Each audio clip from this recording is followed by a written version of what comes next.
주에 비가 참 많이 왔습니다. 지금 좀 더운 것 같아요. 좀 에어컨을 뒤쪽 에어컨도요 좀 최대한 좀 틀었으면 좋겠습니다. 지난주에 비가 참 많이 왔습니다. 5일 연속으로 비가 내렸는데요. 그러다 보니까 자연스럽게 우산을 챙기는 일이 필수가 되었어요.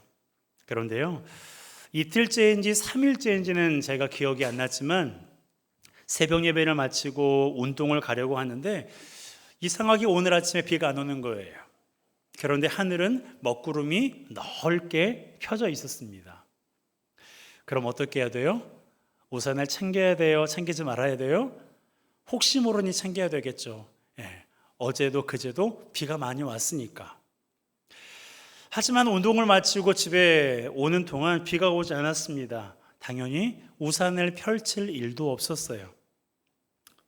그렇다고 해서 제가 우산을 가지고 온 걸 후회했을까요? 괜히 가지고 왔다고, 짐만 됐다고 그렇게 생각했을까요? 네, 그렇지 않았습니다. 비가 올 것을 대비해서 우산을 챙기는 것이 당연한 일이라고 생각하기 때문에 비가 안 와서 내심 다행이다 라고 그렇게 생각하기까지 했어요. 그러면서 어떤 생각이 들었냐면 우리가 날씨에 맞춰야 되는 것이 아니라 우리가 날씨에 맞춰야 되는 것이지 날씨가 우리에게 맞춰야 되는 것이 아니다라는 생각이 들었습니다. 너무나 당연한 말이죠. 비가 오면 그에 맞추어서 우산을 써야 되고, 날씨가 더우면 그에 맞추어 옷을 가볍게 입어야 되고, 날씨가 추우면 그에 맞추어서 옷을 두툼하게 입는 것이 상식입니다. 날씨에 맞추어서 옷을 입는 것이 자연스럽고 당연한 일이에요. 자, 그렇다면 여기에서 한 걸음 더 나아가서 우리 그리스도인들을 생각해야 됩니다. 여러분, 날씨는 누구의 소관일까요? 그냥 계절에 따라서, 상황에 따라서 날씨가 자기가 알아서 비를 내리고 개기도 하고 춥기도 하고 덥기도 하는 걸까요? 여러분, 그렇지 않습니다. 날씨는요, 하나님의 소관이에요. 날씨는 하나님이 주관하시는 거예요. 자, 14절입니다. 함께 읽습니다. 여호와께서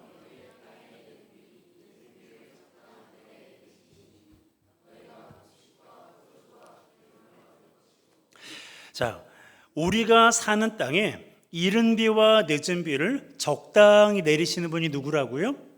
여호와 하나님이다 라고 말씀하고 있습니다. 여기에 기가 막힌 단어가 있어요. 적당한 때라는 단어입니다. 적당한 때. 무슨 말이냐면 이른 비가 내려야 하는 적당한 때에 하나님이 내리신다는 거예요. 늦은 비가 내려야 하는 적당한 때에 하나님이 비를 내리신다는 겁니다. 여기서 이른 비는 태양력으로 따지면 10월경에 내리는 첫 비를 가리키는데요. 이스라엘에서는 이 비가 내려야 건기 동안 메마르고 굳어져 있던 땅이 부드러워진다고 해요. 그래야 경작도 할 수 있고 파종도 할 수 있다고 합니다. 그리고 늦은 비는 태양력으로 4월경에 내리는 비를 가리키는데요. 이 비가 내려야 곡식이 결실할 수 있다고 합니다. 그러니까 이른 비나 늦은 비가 와야 할 때 오지 않으면 파종할 시기를 놓치게 되고 결실할 수가 없다는 것을 말하기도 합니다. 하나님이 누구보다도 그 상황을 잘 아시잖아요. 그래서 적당한 때에 이른 비를 내리시고 적당한 때에 늦은 비를 내리시는 거예요. 이걸 보면 날씨는 하나님의 소관이라는 것을 우리가 알 수 있습니다. 날씨 덥죠? 비가 많이 왔죠? 우리는 왜 이렇게 며칠 동안 비가 오느냐? 왜 이렇게 날씨가 덥냐? 라고 우리는 여러 가지 요인들을 찾지만 이 모든 것을 주관하시는 분이 누구시라고요? 하나님이라는 거예요. 자, 이것을 알게 되었다면 그 다음에 우리가 해야 할 일이 무엇일까요? 앞서 말씀드린 대로 날씨가 우리에게 맞추는 것이 아니라 우리가 날씨에게 맞춰서 살아야 돼요. 이것은 곧 하나님이 우리에게 맞추는 것이 아니라 우리가 하나님께 맞춰야 된다는 것을 말하기도 합니다. 그분이 날씨를 주관하시잖아요. 그분이 날씨만 주관하십니까? 아니에요. 그분은요, 우리의 인생을 주관하시고 온 우주 만물을 주관하시는 분이세요. 그러니까 우리가 하나님께 맞춰야 돼요. 하나님이 우리에게 맞추시는 것이 아니라 우리가 하나님께 맞춰야 됩니다. 그런데요, 너무나 고맙고 감사한 것은 하나님은 우리에게 맞출 필요가 없는 분이지만 너무나 많은 부분에 있어서 우리에게 맞춰주고 계시는 것 혹시 알고 계십니까? 이것은요, 부모가 어린아이에게 맞춰주는 거랑 똑같아요. 우리가 영적으로 어린아이 같을 때는 눈에 보이는 작은 기적이나 즉각적인 응답으로 믿음을 키워주세요. 영적으로 성숙해질수록 침묵을 통해서 더 깊은 믿음으로 우리를 인도하십니다. 그러니까 여러분, 내가 기도했는데 오늘 바로 응답됐어요. 그러면 내가 아직 영적으로 어린아이일 수 있다는 거예요. 오랫동안 기도했는데 하나님이 침묵하시는 것 같아요. 그러면 내가 영적으로 성숙해졌다는 것을 생각하면 됩니다. 반드시 그렇다는 것은 아니지만 그러할 가능성이 높다라는 것을 말씀드리는 거예요. 어쨌든 하나님은 우리의 믿음의 수준에 따라서 우리의 눈높이에 따라서 우리에게 맞춰주시고 계십니다. 성경을 보면 도마라는 사람이 나오는데요. 이 사람은 예수님의 제자였지만 예수님의 부활을 믿지 않았습니다. 그러자 예수님께서는 도마에게 나타나셔서 못과 창에 찔린 손과 옆구리를 만져보라고 말씀하셨어요. 도마의 믿음의 수준에 예수님께서 맞춰주신 거예요. 네가 3년 동안 나를 따라다녔는데 어떻게 이것을 믿지 못하니? 예수님께서 윽박지르는 것이 아니라 핀잔을 하신 것이 아니라 도마의 그 믿음의 수준에 예수님께서 맞춰주셨다는 거예요. 그뿐만이 아닙니다. 구약에는 기드온이라는 사람이 있는데요.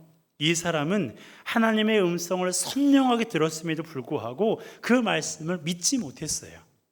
그래서 감히 하나님께 양털로 시험을 요청했습니다. 한 번은 양털만 젖고 그 주변 땅은 마르게 해달라고 요청했어요. 또 한 번은 양털은 말라 있고 그 주변 땅은 이슬로 다 젖어 있을 것을 요청했습니다. 하나님이 어떻게 하셨을까요? 감히 네가 나를 시험하냐고 호통을 치셨을까요? 아니에요. 기드온의 믿음의 수준에 맞춰주셨어요. 이처럼 하나님은 부모가 어린아이에게 맞춰주듯이 우리에게 맞춰주셨고요. 지금도 맞춰주고 계시는 거예요. 그러면 하나님의 자녀인 우리는 어떻게 해야 될까요? 하나님이 우리에게 맞춰주고 계시니 늘 그렇게만 사는 것이 좋을까요? 부모가 나에게 맞춰주고 있으니 자녀는 그냥 그렇게 살아가도 되는 걸까요? 그러면 부모의 속이 터지겠죠. 너무나 힘들고 근심이 되겠죠.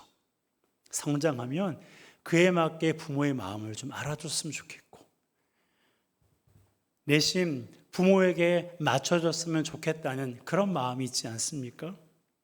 우리 하나님도 우리 아버지시기 때문에 인격적인 분이시기 때문에 우리에게 그것을 요구하고 계세요.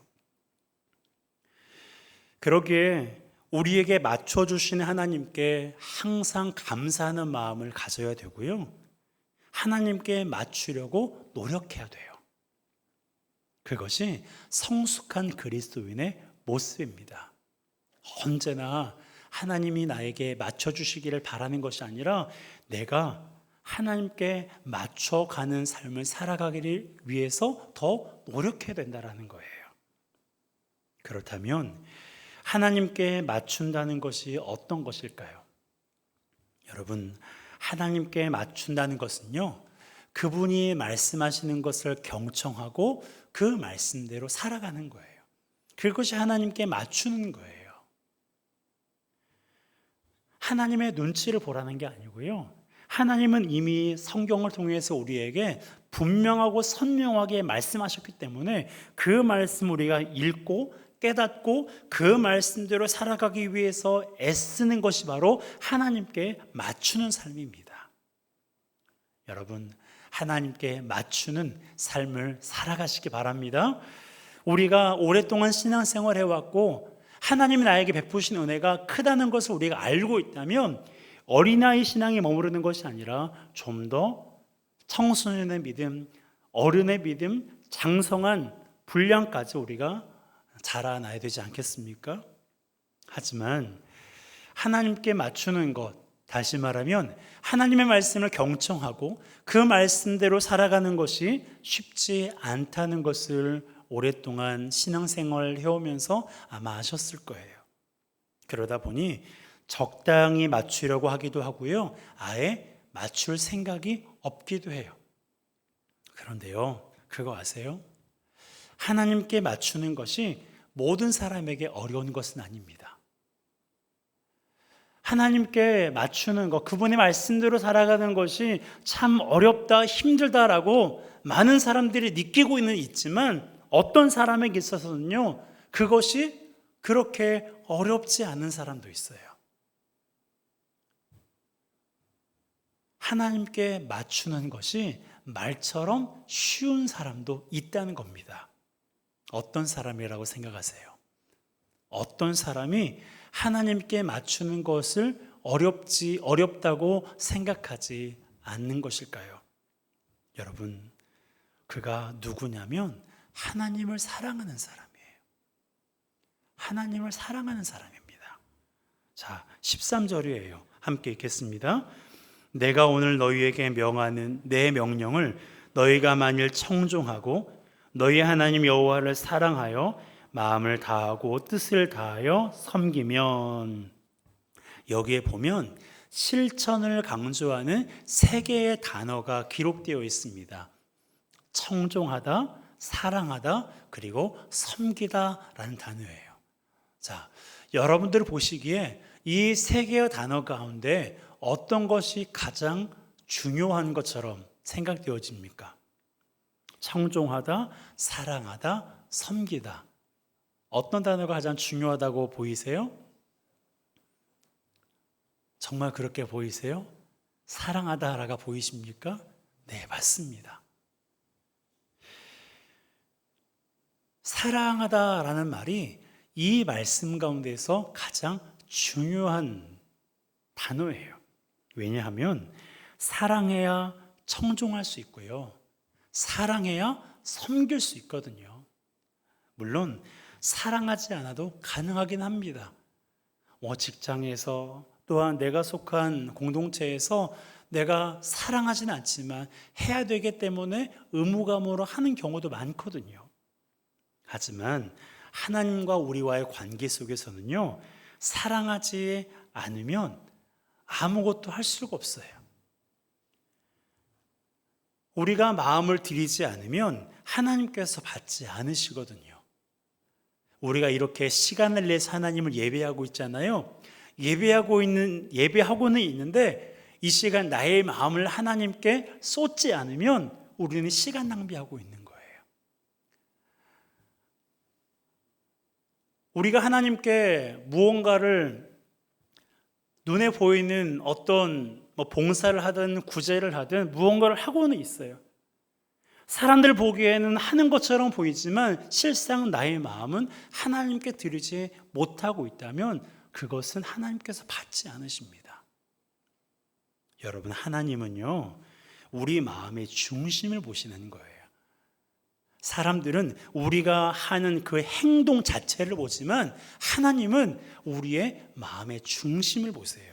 그러니까 하나님을 사랑하는 마음이 있어야 그분의 말씀을 청종할 수 있고, 하나님을 사랑하는 마음이 있어야 그분을 섬길 수가 있다라는 거예요.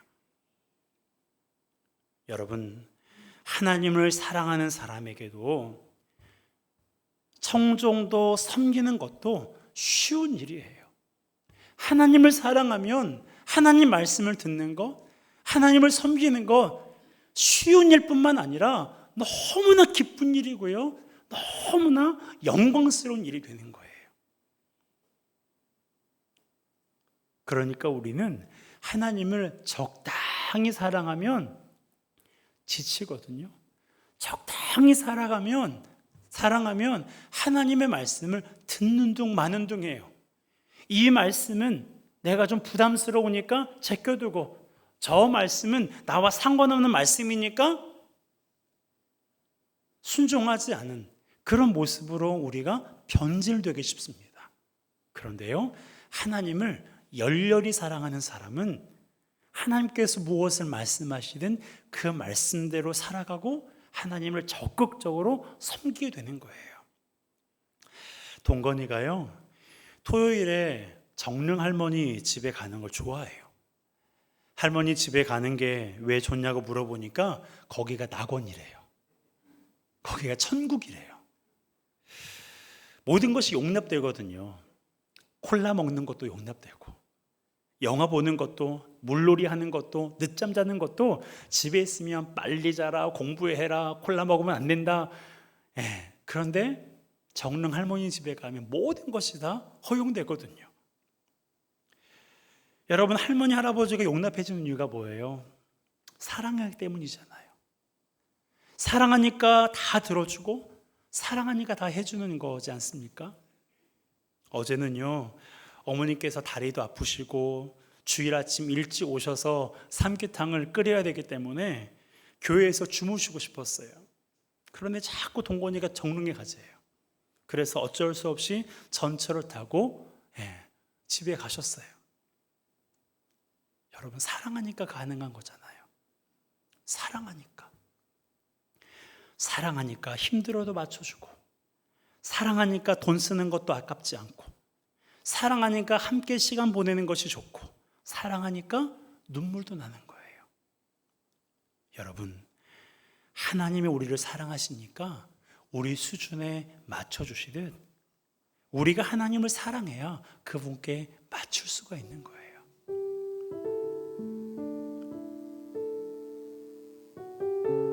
하나님이 우리를 사랑하시니까 우리 수준에 맞춰주듯이 우리가 하나님을 사랑해야 우리가 그분께 맞출 수가 있다는 거예요. 그분의 말씀을 들을 수 있고 그분을 섬길 수가 있다는 것입니다. 여러분, 하나님을 사랑하세요. 적당히 말고 열렬히 하나님을 사랑하세요. 사랑하려고 노력하고요, 사랑하려고 애를 써보세요. 지금보다 더 사랑하게 해달라고 여러분 기도하시지 않겠습니까? 저는 개인적으로 찬송가 314장과 315장을 참 좋아해요. 그 찬양, 두 찬양에 공통적으로 들어있는 말이 있는데요, 가사가 있는데, 내 생명이 다하는 그 상황 가운데 있을지라도 내가 주님을 더욱더 사랑합니다 라고 고백하고 있습니다. 내가 이 땅을 떠나가는 그 상황 가운데 있을지라도 내가 마지막 이 땅에서 내 호흡이 있다면 남기고 싶은 그 말, 내가 주님을 더 사랑합니다. 저는 그래서요, 20대 예수님을 인격적으로 만나고 그분의 사랑을 절절하게 느끼기 시작할 때부터 주님, 제가 세상을 떠날 때 이것이 나의 유언이 되었으면 좋겠어요 라고 20년 이상 기도하고 있어요. 내가 주님을 더 사랑했다고, 내가 어제보다, 내가 1년 전보다 주님을 더 사랑했습니다라고 마지막 내 호흡을 쥐어 짜서 고백하고 이 세상을 떠나고 싶어요. 그러기를 20년 이상 기도하고 있습니다. 여러분, 하나님을 사랑하세요. 하나님을 사랑하세요. 적당히 사랑하지 말고 열렬히 사랑하세요. 하나님은 우리를 적당히 사랑하지 않으셨습니다. 당신의 독생자를 십자가에 내어 주시기까지 우리를 열렬하게 변함없이 우리를 사랑하셨고 지금도 사랑하고 계세요. 그렇게 우리가 하나님을 사랑하는 것이 하나님께서 기뻐 받으시는데, 그러면 이른 비와 늦은 비를 적당한 때 내리시는 것처럼 하나님이 우리 인생 가운데 당신의 생각대로 당신이 적당하다고 생각하실 때 기도에 응답해 주시고, 당신이 적당하다고 생각하실 때 내 삶의 문제를 해결해 주시고, 하나님께서 적당하다고 생각하실 때 우리의 필요를 채워주시는 거예요. 그러니 그러한 하나님의 은혜를 내가 경험하고 싶고, 그러한 하나님의 사랑을 내가 오늘도 내가 경험하기를 원한다면, 여러분 하나님을 사랑하시되 열렬히 힘을 다해서, 생명을 다해서, 온 마음을 다해서 하나님을 사랑하는 저와 여러분 되시기를 주님의 이름으로 축복합니다. 이 시간 우리 함께 찬양하겠습니다.